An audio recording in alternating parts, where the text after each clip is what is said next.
நல்லார் ஒருவர் உலகில் அவர் பொருட்டு எல்லோருக்கும் பெய்யும் மழைன்னு சொல்லுவாங்க. ஒருத்தர் இருந்தாலே மழை பெய்யும்னா ஒட்டுமொத்த மேடையும் நல்லவங்களா அமர்ந்திருக்காங்க. அப்படின்னா எவ்வளவு மழை பெய்யும்னு பார்த்துக்கோங்க. ராமநாதபுரத்தில் பெய்கிற மழை சென்னைக்கு நாளைக்கு வர வாய்ப்பு இருக்கு. ஏன் நல்லவன்னு சொல்றேன் அப்படின்னா, ஒவ்வொரு படைப்பாளிக்கும் ஒரு சமூக நோக்கம் இருக்கணும். சமூக நோக்கம் இல்லாதவர்கள் படைப்பாளியா இருக்க முடியாது.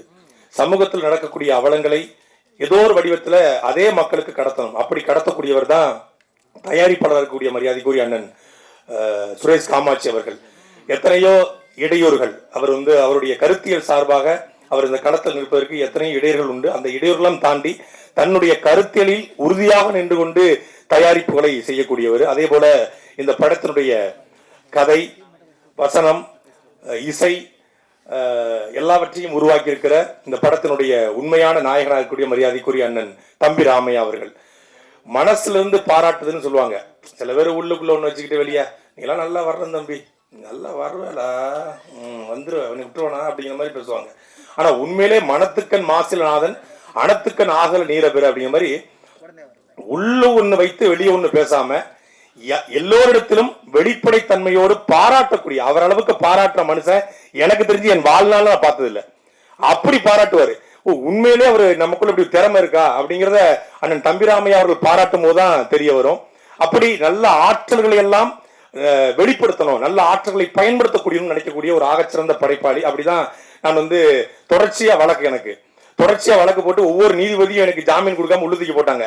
எத்தனை நீதிபதி உனக்கு ஜாமீன் கொடுக்காம இருந்திருப்பான், நீயே இந்த படத்துல நீதிபதியா நடிச்சு ஜாமீன் கொடுக்காத உள்ளுதிக்கு போடு அப்படின்னு சொல்லி எனக்கு நீதிபதி கதாபாத்திரம் கொடுத்தாரு. அது சொல்லிதான் கொடுத்தாரு. அதை கொடுப்பதற்கு அவர் மட்டும் காரணம் இல்ல, அவருடைய அன்பு மகன். அவர் நினைத்ததெல்லாம் அவர் இதுவரைக்கும் நடந்திருக்கு, அவர் நினைச்சதெல்லாம் நடந்திருக்கு. அப்படித்தான் எங்களுடைய ஆக்சன் கிங் அர்ஜுன் அவருடைய அன்பு மகளை அவர் கரம் பிடிச்சாரு, நினைச்சதெல்லாம் நடந்துச்சு.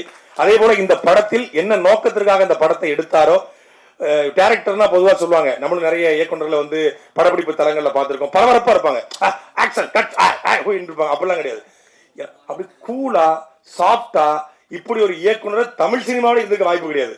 அவர் கோவப்பட்டு நான் பார்த்தேன். நான் இருந்தது ஒரு 5-6 நாள் தான் படப்பிடிப்புக்கு போனேன். அந்த 5 நாட்கள் பார்த்து கூட சின்ன கோபம் கூட ஒரு முகத்துல பார்த்தாலும் சிரித்து கொண்டே ரொம்ப மென்மையான ஒரு இயக்குனர் தமிழ் சினிமாவுக்கு கிடைத்திருக்காரு. தமிழ் சினிமா தவிர்க்க முடியாத இயக்குனராக மரியாதைக்குரிய தம்பி உமாபதி வருவார் என்பதில் எந்த மாற்று கருத்தும் கிடையாது. இன்னைக்கு தமிழ் சினிமாவுக்கு ஒரு சின்ன இருண்ட காலம் ஏற்பட்டிருக்கிறது. ஏன்னா இன்னைக்கு சோசியல் மீடியா, யூடியூப் சேனல்ஸ் தான் தமிழ் சினிமாவுடைய வெற்றி தோல்வியை தீர்மானிக்கிறது. எத்தனை யூடியூப் சேனல்கள் இந்த படத்திற்கு எதிராக நின்றாலும் இந்த படத்தினுடைய வெற்றியை எவனாலையும் தடுக்க முடியாது. ஏன்னா சாட்டை இந்த படத்துக்கு கூட நிற்கும். சாட்டைனா சமுத்திரக்கனி அண்ணன் கூட நிற்பாரு, அந்த சாட்டை தம்பிராமையா நிற்பாரு. சாட்டை எடுத்து தயாரிப்பை நிகழ்த்துகிற அண்ணன் சுரேஷ் காமாஜி நிற்பாரு. எல்லா சாட்டையும் நிற்கும். நான் இதுல ஒரு சின்ன செய்தியை மட்டும் சொல்ல விரும்புறேன். நான் ஒரு துரைமுருகன் அப்படின்னு ஒரு பேர் தான் என் பேரு. ஆனா எனக்கு முன்னாடி ஒரு அடைமொழி உருவாகி இன்னைக்கு தமிழ்நாட்டில் ஒரு 13 வழக்குல என் பேர் சாட்டை துறைமுன் இருக்கு. அதே போல யூடியூப் சேனல் தேர்னா சாட்டைன்னு ஒரு 2000 வீடியோ வருது.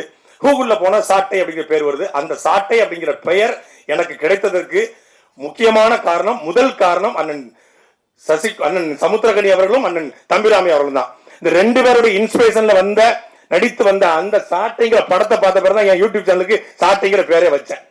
இப்போ சாட்டைங்க போட்டு அவங்க படம் வராது, என் படம் தான் வரும். நான் ஓவர்டேக் பண்ணி போயிட்டேன். அப்போ அப்படி நிறைய ஒரு தொடர்பு உண்டு. அதே போல அண்ணன் சமுத்திரகனி அவர்களும் மனசுக்குள்ள வச்சுட்டு வெளியே பேசக்கூடிய நபர் கிடையாது. ரொம்ப வெளிப்படைத்தன்மையோடு இருக்கக்கூடிய நபர்கள். அப்படியெல்லாம் இப்படிப்பட்ட கலைஞர்கள், படைப்பாளிகள் தமிழ் சினிமாவுக்கும் தமிழ் சமூகத்துக்கும் கிடைப்பது அரிது. அப்படிப்பட்டவர்களும் ஒன்று கூடி தயாரித்திருக்கிற ஒரு படம்.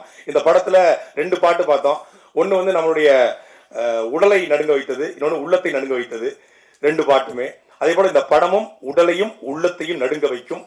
தமிழ் சமூகத்துல இந்த படம் சின்ன அதிர்வுகளை நிச்சயம் ஏற்படுத்தும். இந்த படத்துல எனக்கு வாய்ப்பு வழங்கிய மரியாதைக்குரிய அண்ணன் தம்பிராமை அவர்களுக்கும் அவருடைய அன்பு மகன் உமாபதி அவர்களுக்கும் தயாரிப்பாளர் சுரேஷ் காமாட்சி அவர்களுக்கும் என்னுடைய நன்றியும் இந்த படம் வெற்றி பெற என்னுடைய வாழ்த்துக்களும்.